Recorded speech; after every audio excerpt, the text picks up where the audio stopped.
Hello there. Welcome to David Wand's Statistics Tutoring. I'm your statistics tutor, David Wand, and in this brief video, I'm going to show and explain to you how my tutoring program is going to help you develop your null and alternate hypotheses to pass your statistics course.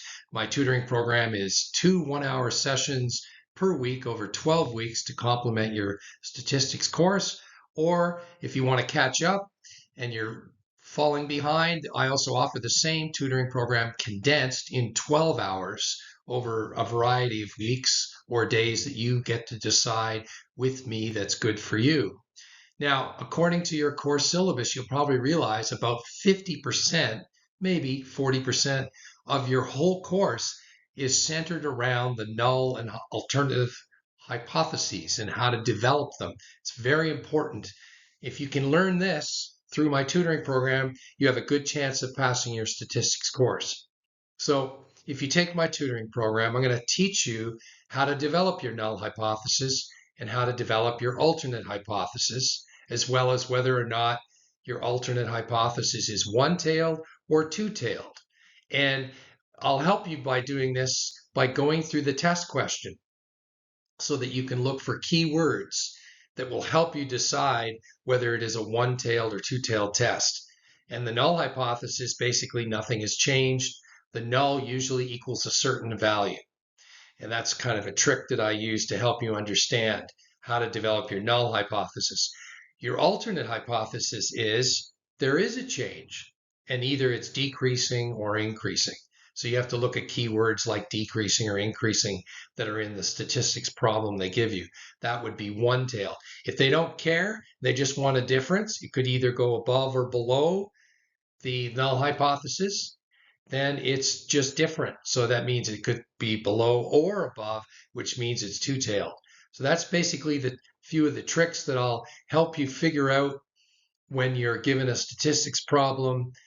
Before you look at the data, I'll help you figure out the steps of developing a null hypothesis, an alternate hypothesis.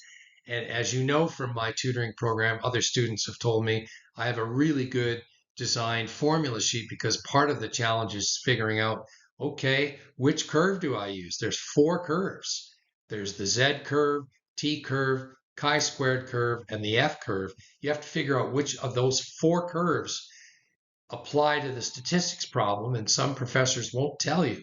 So you have to figure that out. My tutoring program will help you figure that out with my formula sheet that you can keep. And also, once you figured out you've got the right curve, then under that, there's 25 formulas for each of those 4 curves. You have to figure out which formula applies to which curve for the statistics problem you have been given.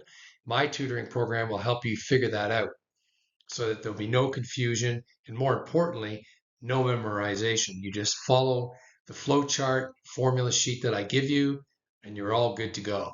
So if you want to sign up, because I specialize in helping students who need regular tutoring, and I also specialize in students who need regular tutoring, to pass their course. I'm not interested in helping A students get into grad school and only need a couple of hours, or C students who need a B to stay in their honors program.